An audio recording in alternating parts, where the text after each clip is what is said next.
Move, boy! You're blocking the door! The executive's voice cuts across the marble lobby. Isaiah steps aside, mop in hand. Coffee drips from his worn boots. The woman in Prada just walked through his cleaning bucket without looking. God, they let anyone work here now? She flips her hair, laughing into her phone. No, seriously, I almost touched him. I need hand sanitizer. Isaiah's jaw tightens. He bends down, wringing out his mop. I'm sorry, ma'am, he says quietly. I'll clean this up right away. Around him, 50 people in $1,000 suits keep walking. Nobody looks at him. He's invisible. Then a voice, clear, shaking but determined, breaks through. Excuse me? He's a person. With a name. The lobby goes quiet. A young woman in a simple gray dress stands by the elevators. Her hands tremble as she stares down the Prada woman. His name is Isaiah. Isaiah looks up. For the first time in 6 weeks of this experiment, someone has asked his name. Someone sees him. He doesn't know it yet, but his life just changed. 48 hours earlier, Isaiah Bennett sits alone in a penthouse that costs more than most people earn in a lifetime. Floor-to-ceiling windows frame the city skyline. His reflection stares back. Exhausted eyes, expensive watch, empty apartment. On the coffee table, Forbes magazine. His face on the cover. Tech mogul Isaiah Bennett, from code to real estate empire. Net worth, $2.8 billion. He picks up his phone and scrolls through old photos. There's Veronica, his first fiancée. Beautiful smile. He proposed after 8 months. She said yes. Then the prenup came. Her lawyer wanted $60 million if they divorced. When Isaiah's lawyer said no, Veronica was gone within a week. Then Amber, smarter, waited 2 years before showing her cards. He thought she was different. Until his security team found the recording, Amber laughing with her friends at brunch. I don't love him. I love his portfolio. That penthouse view? Worth it. Isaiah sets the phone down. His hands shake. Dr. Carter, his therapist, asked him last week a question he couldn't answer. When was the last time someone saw you as just Isaiah? Not the CEO, not the billionaire, just you. Now, sitting in this empty palace of glass and steel, Isaiah makes a radical decision. He's going to disappear. 6 weeks ago, Isaiah walked into the HR office of Whitmore Properties, one of his own buildings, under a fake name, Isaiah Johnson. No college degree listed. References from previous janitorial jobs, all verified by his CFO, James. The HR manager barely looked at his application. Minimum wage, night shift, you start Monday. That night, he moved into a studio apartment in Queens, 400 square feet, shared bathroom down the hall. The mattress smells like cigarettes from the previous tenant. His experiment had one rule. Find someone who treats him with basic human dignity when he has nothing.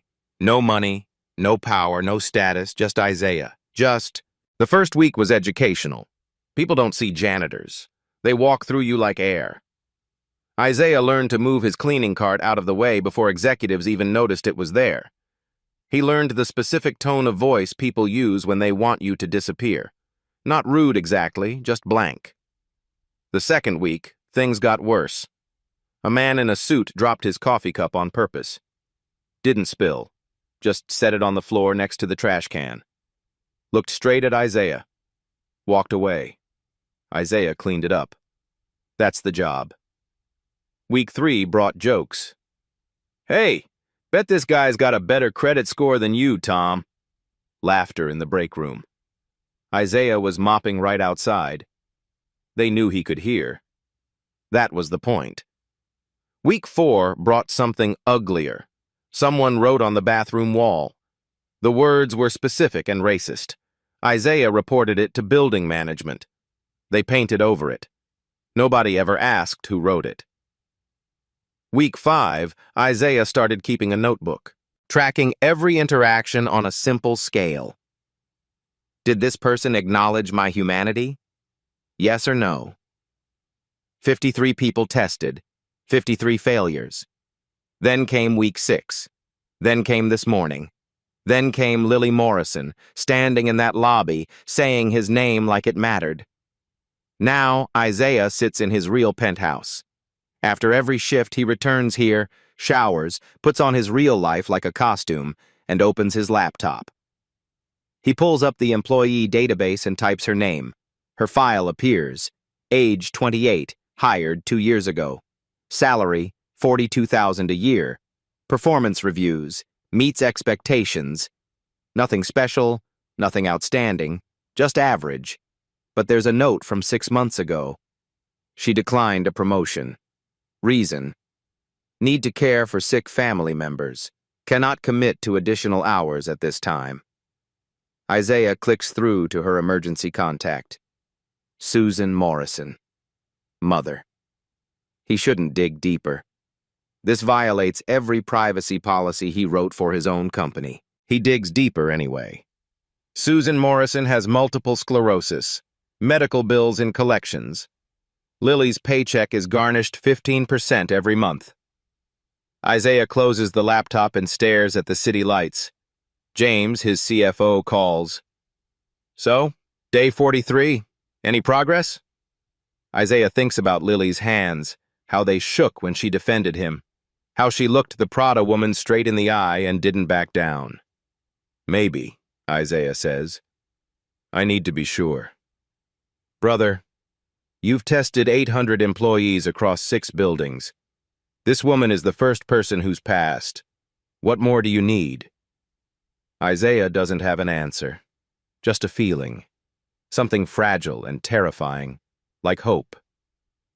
One more week, he tells James. I need to know if it's real. He hangs up and returns to the employee file, stares at Lily's photo, a standard corporate headshot, slightly awkward smile. Tomorrow, he goes back to being invisible, back to the mop and the stained uniform and the people who look through him. But tomorrow, he'll also watch Lily Morrison. And maybe, just maybe, she'll prove that goodness still exists in a world that's forgotten how to see it. Lily Morrison's alarm goes off at 5:30 in the morning. The sound drills through her dream. She slaps the phone silent and stares at the ceiling. Water stains form a map of countries that don't exist. Her roommate Jenna is already gone. Night shift at the hospital. The apartment smells like instant ramen and yesterday's coffee. Lily pulls on the same gray dress she wore yesterday. It's professional enough, clean enough. Nobody looks at accounts payable anyway. The subway is packed. A man's briefcase digs into her ribs. She doesn't complain, just shifts her weight and counts stops. 15 minutes to work. She can survive anything for 15 minutes. At her desk by 7:45, Lily opens her email. 83 unread messages. Most are automated payment reminders. Some are angry vendors whose invoices are 60 days overdue. She didn't create the delays, but she's the one who has to answer for them. Her phone buzzes. Text from the pharmacy. Prescription ready for pickup, balance due, $847. Lily's stomach drops. She opens her banking app. Available balance, $340. Rent is due in 6 days. That's $650. Even if she skips the prescription, she's short. She closes the app and takes a slow breath. The fluorescent lights hum above her cubicle. Someone microwaves fish in the break room. The smell makes her nauseated, but she hasn't eaten breakfast. There's half a sandwich in the office fridge from yesterday. She'll eat that at 2 when nobody's looking. Her phone rings. Unknown number. She almost doesn't answer. Miss Morrison, this is Memorial Hospital billing. I'm calling about your mother's account. Lily's hand tightens on the phone. I'm making payments. I understand, but the account is now 90 days past due. The current balance is $18,400. The number sits in Lily's chest like a stone. Her mother's insurance denied the last round of treatment, called it not medically necessary. Susan Morrison can barely walk some days. Without medications, she'd be bedridden. "I'll call you back," Lily says, and hangs up before the woman can respond. Around her, the office hums with normal life. Someone laughs at a YouTube video. Two managers discuss their weekend golf game. Lily opens a spreadsheet and pretends to work. At lunch, she walks 3 blocks to the food pantry on 7th Street. The line stretches around the building. Lily stands behind an elderly man who smells like wet cardboard and in front of a young mother with 2 kids. Nobody makes eye contact. That's the unspoken rule. When Lily reaches the front, the volunteer hands her a box. Canned soup, rice, pasta, peanut butter, bread that expires tomorrow. "Thank you," Lily whispers. She carries the box back to the office. Her arms ache. The cardboard is damp and threatens to split. She takes the service elevator so nobody sees her. In the basement storage room, she hides the box behind cleaning supplies. She'll take it home tonight after everyone leaves. Her phone buzzes. This time it's her sister Kendra, 16 years old, bright, so bright it hurts. "Lily, did you see? I got accepted!" Lily's throat tightens. The letter came last week. State University, full academic scholarship. Kendra's dream. "I saw, honey. I'm so proud of you." But the scholarship doesn't cover housing. They say I need $4,000 for the dorm and books and... "We'll figure it out," Lily says. She has no idea how. "You're going to college. I promise." After they hang up, Lily sits in the storage room for 10 minutes. The concrete floor is cold through her thin dress. Somewhere above her, the building continues. Meetings happen, deals close. People earn salaries and go home to houses with heat and food and futures. She stands up, smooths her dress, walks back to her desk. At 3:15, she sees Isaiah emptying trash cans on her floor. He moves quietly, efficiently. Most people don't even glance at him. Their eyes slide right past him like he's part of the furniture. Lily catches his eye and smiles. "Hi, Isaiah. How's your day?" He looks startled, then grateful. "Better now, Miss Morrison. Thank you for asking." It's such a small thing. A smile, a question. It costs her nothing. But Isaiah's expression makes her chest ache, like she just handed him something precious. She doesn't know that Isaiah will remember this moment, that he's tracking every interaction in a notebook, that she's the only person in 6 weeks who's asked him how he's doing. She just knows that some people are invisible in this building. And if she can help someone feel seen, even for a moment, maybe that's enough.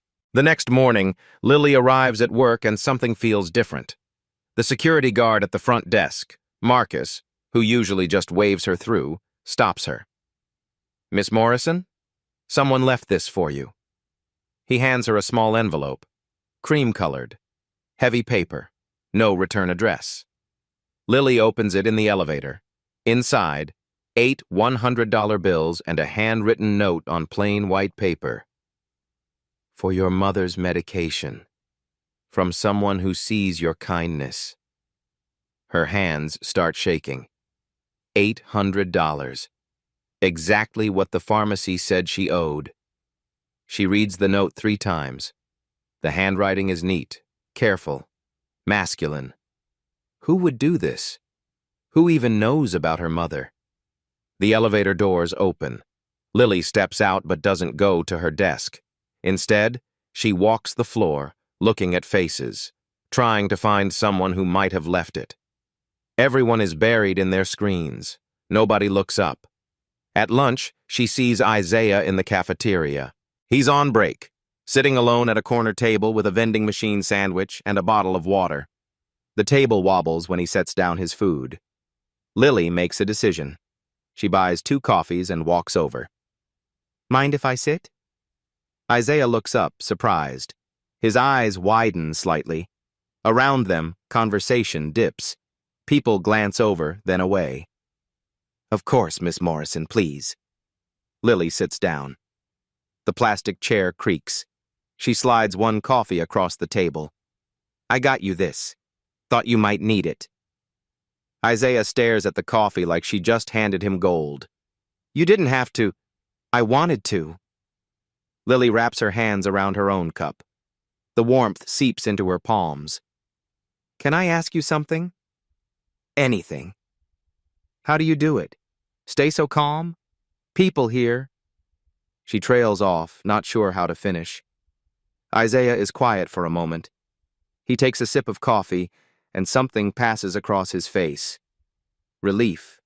Gratitude. Something deeper.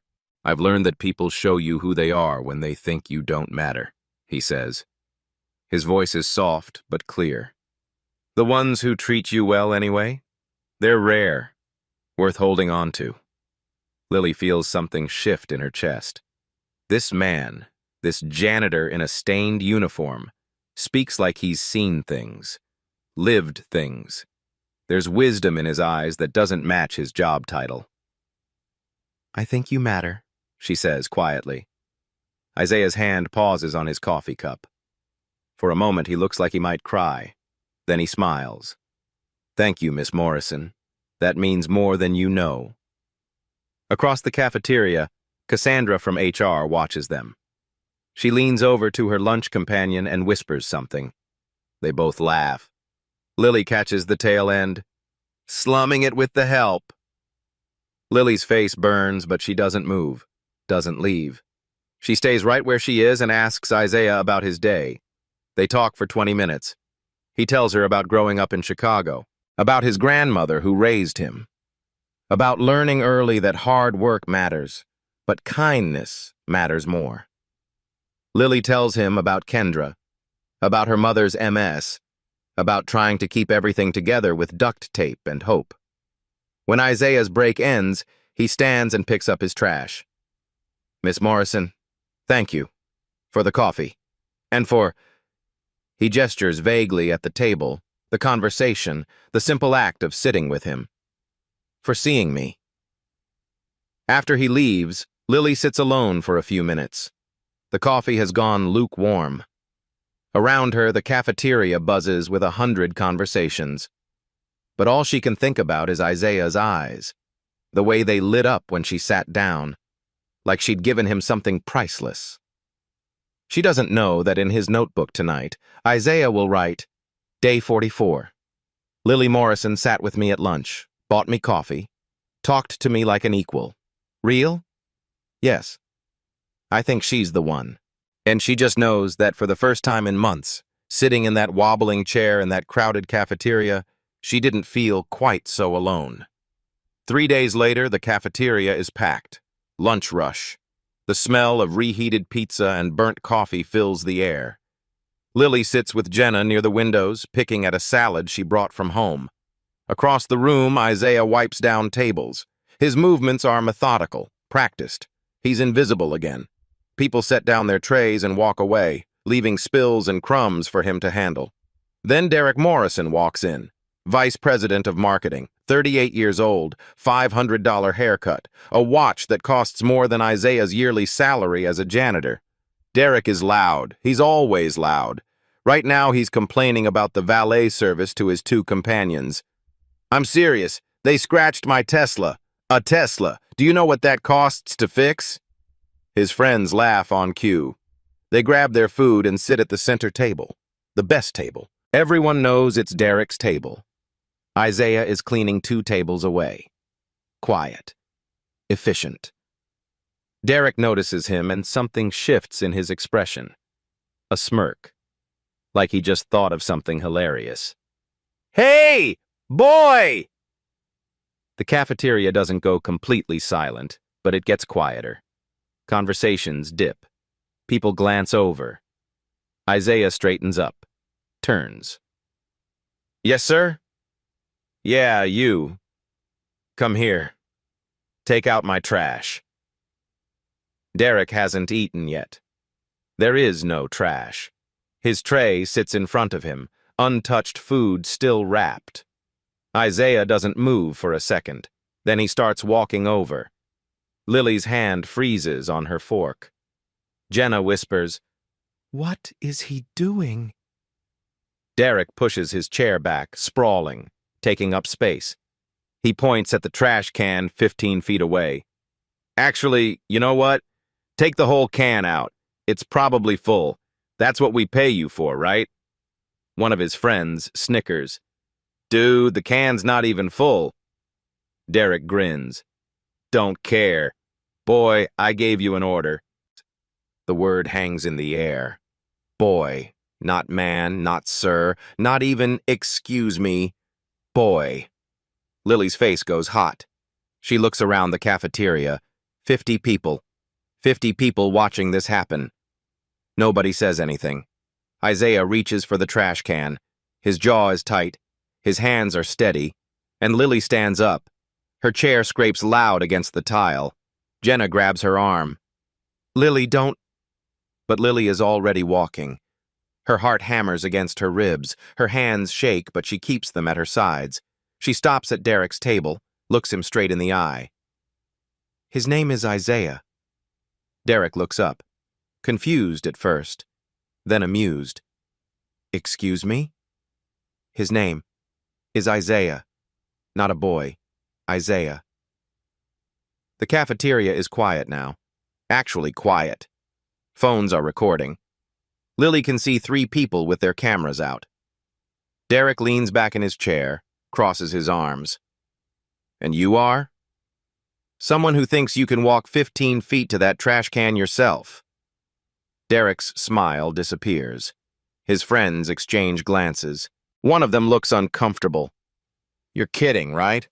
Derek's voice drops, gets dangerous. You're seriously defending the janitor right now? I'm defending basic human decency. You know who I am? Derek stands up. He's tall, uses it, looms. I'm a VP. You know what you are? Your accounts are payable. You're nobody. Lily's voice shakes, but she doesn't back down. Then I'm nobody who thinks you should say please when you ask someone to do something. Derek laughs. Actually, I laugh.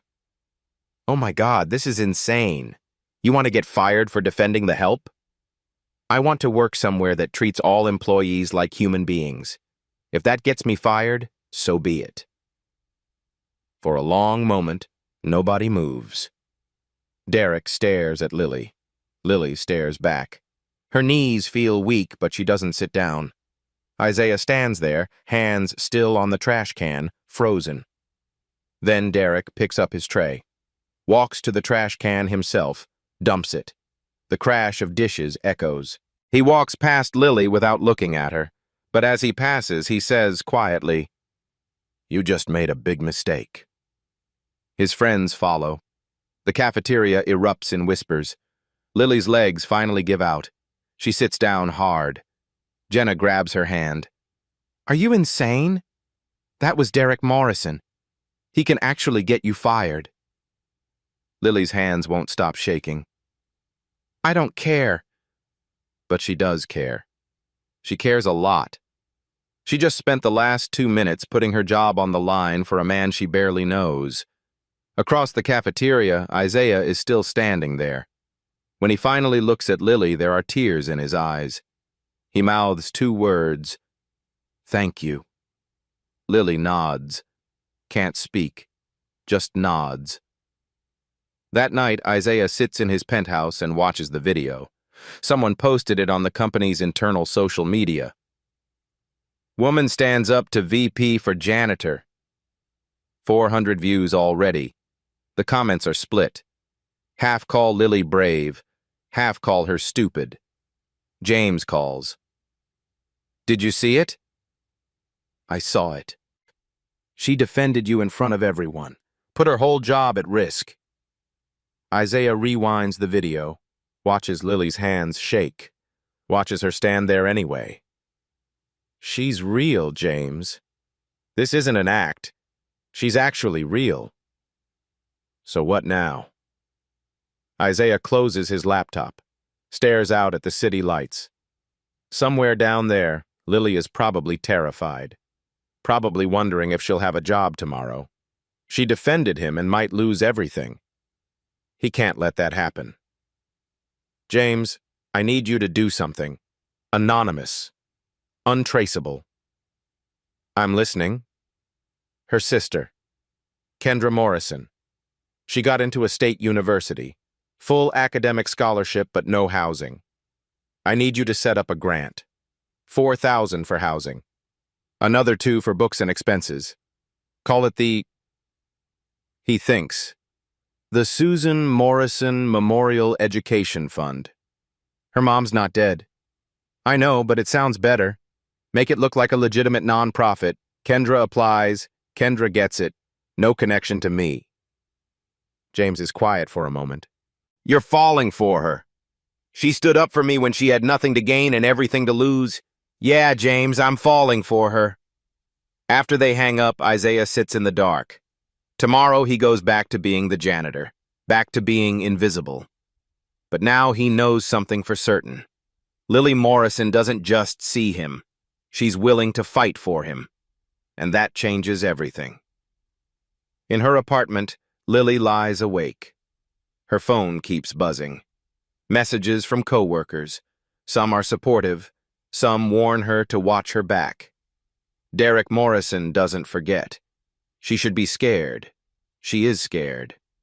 But when she closes her eyes, all she sees is Isaiah's face. The gratitude. The quiet dignity. The way he thanked her like she'd given him the world. She'd do it again, even knowing what it might cost. She'd do it again. 2 weeks have passed. Lily still has her job.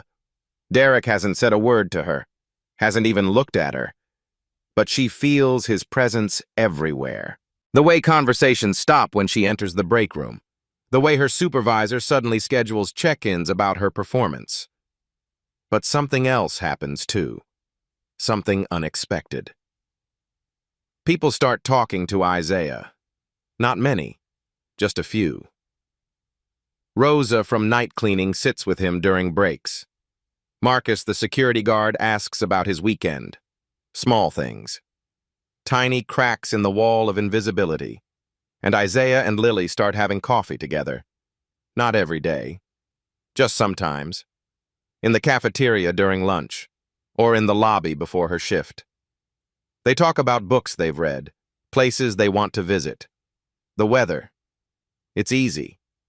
Comfortable. One evening, Lily is leaving late. The lobby is empty except for Isaiah, mopping the marble floors. The building lights reflect off the wet surface like scattered stars. Working late again? Isaiah calls out. Lily smiles. Always. You? Every night. He leans on his mop. Can I ask you something? Sure. Why did you do it?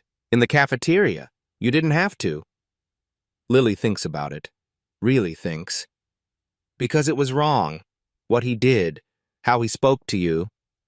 And if nobody says anything, it just keeps happening. Isaiah nods slowly. Most people don't see it that way. Most people think keeping quiet is safer. It is safer, Lily admits. But I don't know if I can live safely anymore. They stand in the empty lobby. The city hums outside the glass doors. Car horns, distant sirens. You're different, Miss Morrison. Lily, please, just Lily. Isaiah smiles. It transforms his whole face. Lily then, and I'm just Isaiah. Deal. When Lily gets home that night, Kendra calls. She's crying. Happy crying. Lily, I got a grant. The Susan Morrison Education Fund. It covers housing and books. Everything. I'm going to college. Lily sits down hard on her bed. What? How? I don't know. They said I qualified based on Mom's medical history and my academics. Lily, I'm really going. Lily cries too. Happy tears that turn into exhausted sobs. For the first time in months, something went right. She doesn't know that in a penthouse across town, Isaiah is listening to James confirm the grant went through. She just knows that maybe, just maybe, things are looking up. Friday afternoon. Isaiah finishes his shift early. He's been working up the courage for 3 days. Now, standing outside the accounts payable department, his hands are sweating. He's faced billion-dollar negotiations without flinching. But asking Lily Morrison to dinner makes his heart race. She's at her desk, typing. The afternoon sun comes through the windows and catches her hair. She looks tired, but focused. Isaiah knocks on the cubicle wall. She looks up and smiles. "Hey, Isaiah, what's up?" He stops, starts again. "I wanted to ask you something, and you can absolutely say no. I won't be offended." Lily sits back in her chair. "Okay? Would you want to have dinner with me tomorrow night? Somewhere nice?" The question hangs between them. Lily's eyes widen slightly. A blush creeps up her neck. "Like a date?" Isaiah nods. Can't speak. Just nods. Lily's smile grows. "I'd love that." "Really?" "Really." Isaiah feels lighter than he has in years. "Great. That's great. I'll pick you up at 7? Perfect." He walks away before he says something stupid. Before he tells her that she's the first person in a decade who's made him feel human. Before he ruins it. But he doesn't see Derek Morrison standing by the copy machine. Doesn't see Derek's eyes narrow. Doesn't hear him pull out his phone and start typing. 20 minutes later, Lily is in the break room making tea. The afternoon lull. Most people are in meetings or pretending to work. The break room door opens. Derek walks in with Cassandra from HR and Tom from sales. They're laughing about something. The laughter stops when they see Lily. "Well, well." Derek leans against the counter. "Lily Morrison, I heard some interesting news."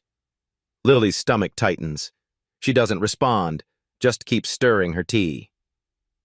"You're going on a date. With the janitor." The way he says janitor makes it sound like a disease. Lily looks up, meets his eyes. "That's none of your business." Derek laughs, actually laughs. "Oh my God, you're serious. You're actually going out with him." Cassandra shakes her head. "Lily, honey, come on. I know you're struggling financially, but dating the help? Really?" "His name is Isaiah." Tom snorts. "What's he gonna take you to, McDonald's dollar menu?" "Maybe he'll mop the floor for you as a romantic gesture." Derek grins. "Very classy." Lily's hands are shaking. She sets down the tea before she spills it. "You're all horrible, you know that?" "We're realistic," Cassandra says. "You're a professional. He's not. People will talk." "Let them talk." Derek pushes off the counter. Stands closer. Too close. "You know what I think? I think you're doing this to make a point. About the cafeteria thing, trying to prove something." "I'm doing this because I like him." "You like him?" Derek repeats it slowly, mockingly. "You like a guy who cleans toilets for minimum wage. Sure, that makes total sense. He's kind. He's smart. He treats people with respect. That's more than I can say for you." Derek's smile disappears. "Careful, Morrison. You already have one write-up in your file. Keep pushing and you won't have a job to worry about." "Then fire me." The words surprise even Lily, but once they're out, she doesn't take them back. "Fire me if that's what this is about. Fire me for standing up to bullies. Fire me for treating people like human beings. But I'm not apologizing, and I'm not canceling my date." She grabs her tea and walks out. Her whole body is shaking. She can hear them laughing behind her. "She's insane," Tom says. "She's desperate," Cassandra adds. "That's what poverty does to people. Makes them lose perspective." Lily makes it to the bathroom before she starts crying. She locks herself in a stall and sits on the closed toilet lid. The tea burns her hands through the paper cup, but she doesn't let go. What is she doing? Derek is right. Isaiah is a janitor. She's accounts payable. They're both at the bottom of the corporate ladder. What future do they have? But then she remembers Isaiah's eyes, the way he listens when she talks, the way he asks about her day like he actually cares, the way he's never once made her feel small. Her phone buzzes. Text from Jenna. Heard what happened in the break room. You okay? Lily types back, no, but I will be. Outside the bathroom, Isaiah is in the hallway. He heard everything. Not on purpose. He was emptying the trash outside the break room when Derek started talking. Every word was clear through the thin walls. He stands there, mop in hand, listening to them laugh at him, at Lily. Listening to them reduces everything to money and status. His hands grip the mop handle so hard his knuckles go white. 6 weeks. 6 weeks of being invisible, of being treated like dirt, of swallowing his rage and his pride because he needed to know if goodness still existed. And it does. Lily proved that. But now she's paying the price for her kindness. Isaiah pulls out his phone, calls James. I'm done, he says when James answers. Execute the reveal, Monday morning, full board meeting. You sure? That's fast. What happened? They're mocking her for agreeing to have dinner with me. They're calling her desperate and stupid and... His voice cracks. I can't let her suffer for this. I can't. James is quiet for a moment. Okay, I'll set it up. Board meeting Monday, 9 a.m. You're going to walk in there as yourself? As myself. Full disclosure. And James, make sure Derek Morrison is in that room. I want him to see exactly who he's been talking to. Consider it done. Isaiah hangs up, stands in the empty hallway. In 72 hours, everything changes. In 72 hours, the people who laughed at him will know the truth. But right now, he needs to find Lily. He needs to make sure she's okay. He finds her leaving the bathroom, eyes red but head high. Lily? She looks up. Try to smile. Hey, sorry. I'm fine. I heard what they said. Her face crumples. Isaiah, maybe this isn't a good idea. The date. I don't want to make your life harder. Stop. He steps closer. Not touching, just close. They can say whatever they want. I still want to have dinner with you, if you still want to. Lily looks at him. This man in a janitor's uniform speaks like poetry. Who looks at her like she matters? I still want to. Then 7 o'clock, tomorrow. I'll pick you up. After she leaves, Isaiah returns to his mop bucket, continues cleaning, playing his role for 2 more days. But inside, he's counting down to the moment when Derek Morrison's world falls apart. And he's going to enjoy every second of it. Saturday morning. Isaiah sits in his penthouse, staring at his closet. On one side, custom suits, Italian leather shoes, silk ties.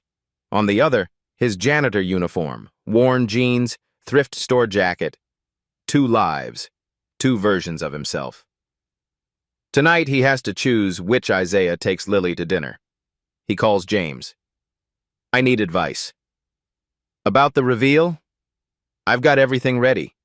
Board meeting Monday at 9. Michael Carter will be there, Derek Morrison, the whole executive team. Not about that. About tonight. My date with Lily. James laughs.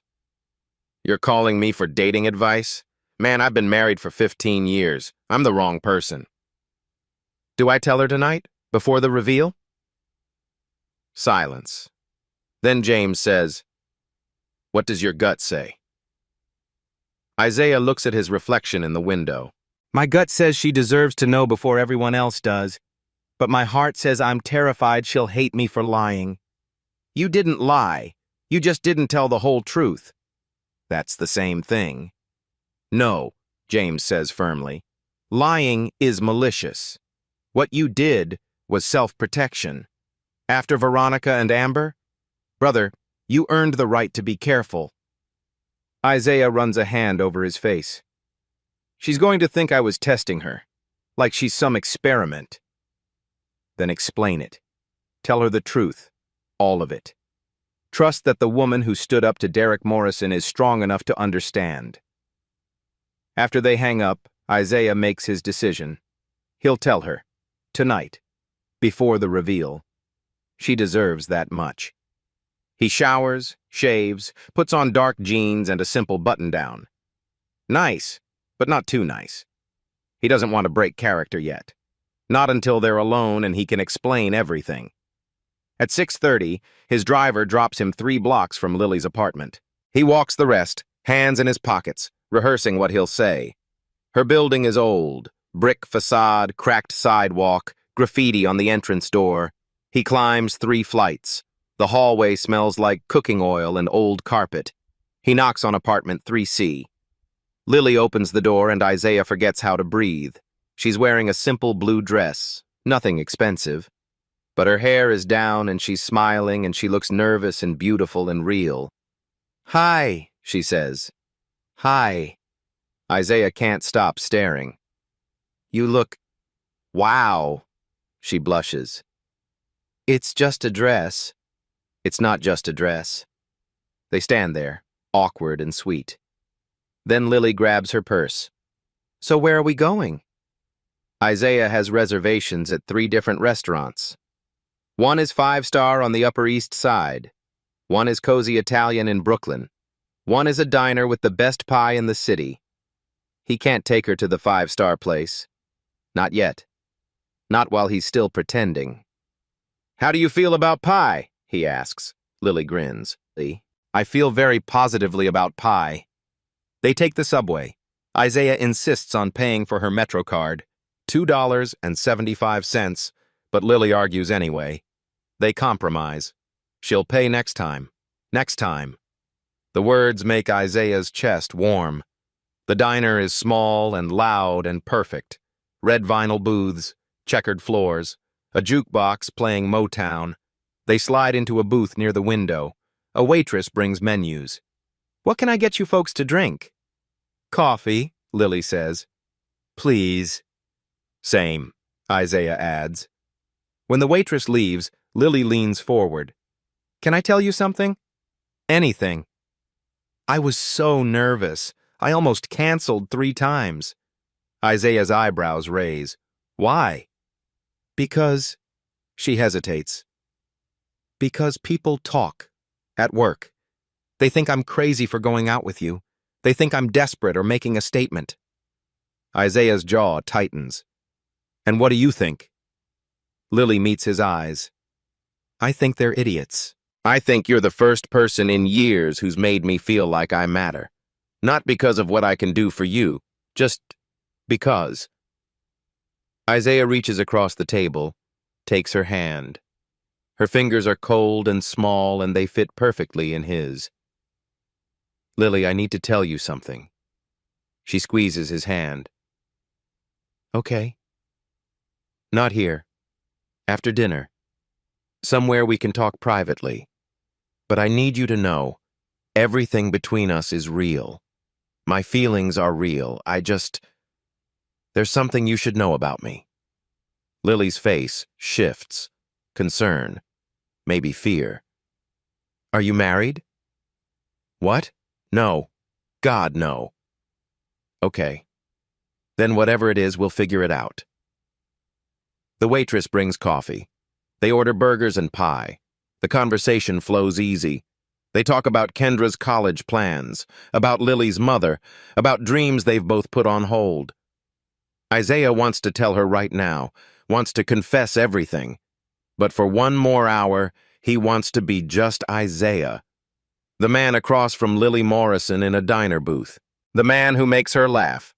The truth can wait 1 more hour. Monday morning, 9 a.m. The Bennett Holdings boardroom sits on the 47th floor. Floor-to-ceiling windows frame the city.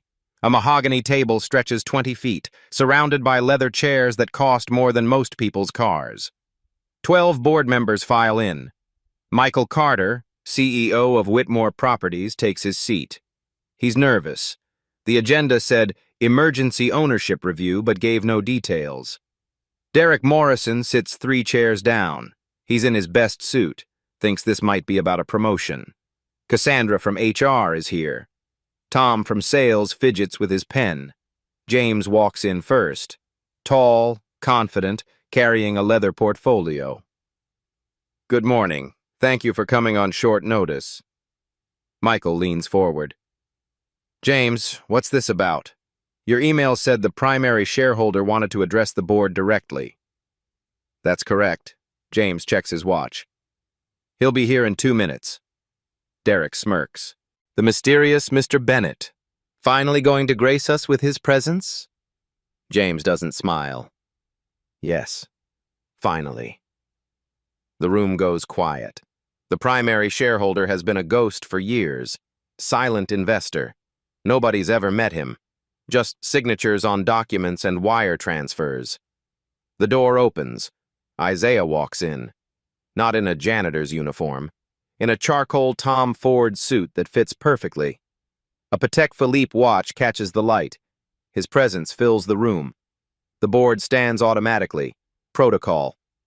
Derek stays seated, stares. His brain can't process what he's seeing. That's the janitor. Michael goes pale. Mr. Morrison, that's Isaiah Bennett. Isaiah's voice is calm, cold. CEO and majority shareholder of Bennett Holdings, owner of 73% of this company's stock. Nice to meet you all. Derek's mouth opens, closes. No sound comes out. Isaiah walks to the head of the table, doesn't sit. For the past 6 weeks, I've been conducting an experiment. I worked as a janitor in our flagship property, Whitmore Building, under the name Isaiah Johnson. Minimum wage, night shift. I wanted to test something.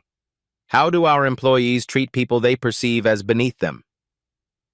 Cassandra's hand goes to her mouth. Tom drops his pen. I documented everything, every interaction, every word. Isaiah nods at James, who opens the portfolio and pulls out a tablet. The screen on the wall lights up. Video footage appears. First clip, the Prada woman dumping coffee on Isaiah. That's what they pay you for. Second clip, the man deliberately placing his cup on the floor. Third clip, Derek in the cafeteria. Hey, boy, come here, take out my trash. The word boy echoes in the silent boardroom.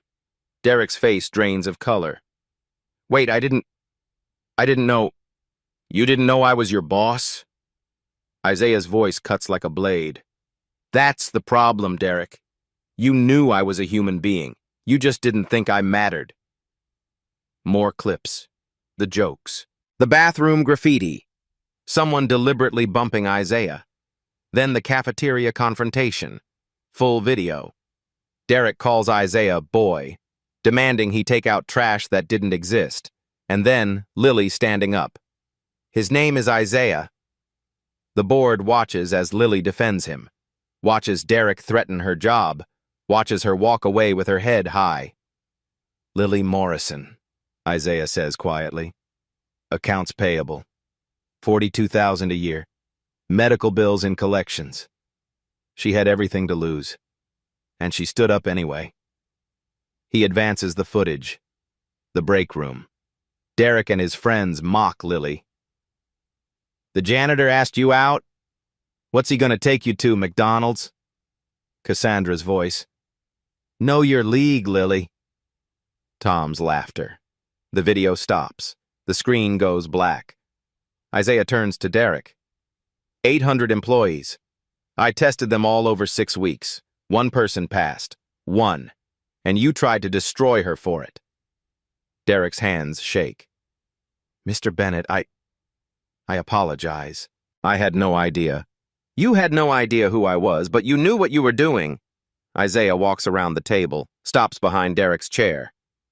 You're fired, effective immediately. Security will escort you out. Your severance is void due to conduct violations. And Derek? Isaiah leans down. I'm sending this footage to every company in our network. Your career isn't just over here, it's over everywhere. Derek tries to stand. His legs won't hold him. You can't. This isn't legal. It's completely legal. You signed an ethics clause. You violated it repeatedly. James has the documentation. 2 security guards enter. They stand on either side of Derek's chair. Gentlemen, please escort Mr. Morrison out. Derek stands. His face is red. Tears stream down his cheeks. Please, I have a mortgage, a family. You should have thought of that before you called me boy. Isaiah's voice doesn't rise. Before you made a woman's workplace hell because she showed basic human decency. The guards walk Derek to the door. The entire board watches in silence. Isaiah turns to Cassandra. You're suspended. 2 weeks. No pay. When you return, you'll complete mandatory bias training. If I hear one more ignored complaint, you're done. Understood? Cassandra nods. Can't speak. Tom, same for you. He addresses the full board. Effective immediately, this company has zero tolerance for discrimination. Race, gender, class, job title doesn't matter. We treat everyone like they matter, because they do. Michael raises his hand. Mr. Bennett, I'm sorry. I should have known this was happening. You should have. So here's what changes. Anonymous reporting system, monthly culture audits. Every executive will spend 1 week per year working an entry-level position. He walks to the windows, looks out at the city. I'm calling an all-hands meeting, virtual, every employee, right now. Within 5 minutes, 800 employee screens light up. Isaiah's face appears, live. My name is Isaiah Bennett. Many of you don't know me. I own this company. For the past 6 weeks, I worked alongside you as a janitor. I did this to understand who we are when we think nobody important is watching. In her cubicle, Lily stares at her screen. Her hand covers her mouth. Tears stream down her face. I learned that most of us fail that test, but I also learned that goodness still exists. One person, Lily Morrison, treated me with dignity every day. She defended me publicly. She risked her job. She saw me when I was invisible. The camera zooms slightly. Lily, if you're watching, I'm sorry I wasn't honest about who I was. But everything else was real. Every conversation, every coffee, that was me, the real me. And I'm falling in love with you. The feed cuts. The boardroom is silent. Isaiah turns from the window. The meeting was adjourned. James will send out new policies by the end of the day. Nobody speaks. They file out. One by one. James stays behind. Lily left. Saw her on the security feed running toward the elevator. Isaiah doesn't wait. He's out the door, down the hall, taking the stairs. 47 floors. His leather shoes weren't made for running, but he doesn't care. He bursts into the lobby, sees Lily standing by the revolving door, not crying, just standing there. Lily. She turns. Their eyes meet, and Isaiah realizes he has no idea what to say. The lobby is empty except for them. Morning light pours through the glass doors. Isaiah's chest heaves from running down 47 flights. Lily stands, frozen, purse clutched tight. You lied to me, she says. Her voice is steady, but her eyes are red. I did. For 6 weeks. Every conversation, every coffee. You were lying. Isaiah takes a step closer. She doesn't move away. The person you talked to, that was real. Isaiah the janitor, Isaiah the billionaire, they're both me. I just didn't tell you about the second part. Why? The word breaks. The word, why would you do this? Because I needed to know. Isaiah's voice cracks. I've been engaged twice, both times to women who loved my bank account, not me. I couldn't do it again. I couldn't spend my life wondering if someone saw me or just saw dollar signs. Lily's hands shake. So I was taking a test? Some experiment? No. You were proof that goodness still exists. Isaiah steps closer. 800 people, Lily. In 6 weeks. You were the only one who treated me like I mattered. The only one. I would have treated you the same if I'd known. I know. Isaiah's voice is barely a whisper. That's why I'm in love with you. Lily closes her eyes. Tears spill down her cheeks. I don't know if I can trust you. I know. And I'll spend however long it takes earning that trust back. Isaiah doesn't reach for her. Just stand there. But Lily, every word I said was true. Every feeling was real. The man in the janitor uniform and the man in this suit, same person. And that person is terrified of losing you. Lily opens her eyes. Look at him. Really looks. The expensive suit, the watch, the polished shoes. Then she looks at his face, his eyes, the same eyes that lit up when she brought him coffee. I fell in love with a janitor, she says quietly. I know. Not a billionaire. I know. So if I give you another chance, if I do, I need you to be that person, the one who listened, who made me feel seen. Can you do that? Isaiah's throat tightens. That's who I've always been. The money just got in the way. Lily wipes her eyes. Take a breath. Okay. Okay? Okay. We start over. No lies. No secrets. Just us. Isaiah smiles. Really smiles. Just us. She steps forward, puts her hand in his. Her fingers are still cold, still small, still perfect. Hi, she says. I'm Lily Morrison. I work in accounts payable. Isaiah squeezes her hand. Hi, I'm Isaiah Bennett, and I'm completely in love with you. Outside, the city moves. Cars honk. People rush. Life continues. But in this lobby, time stops.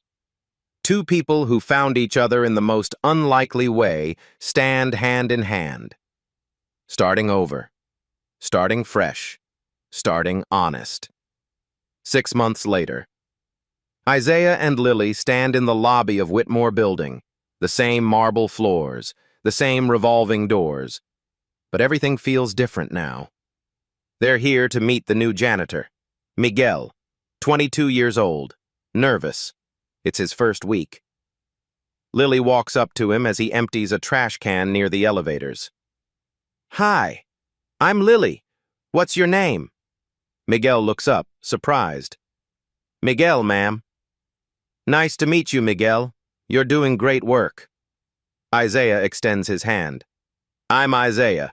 If you ever need anything, my door is always open. Miguel shakes his hand, confused but grateful. Thank you, sir.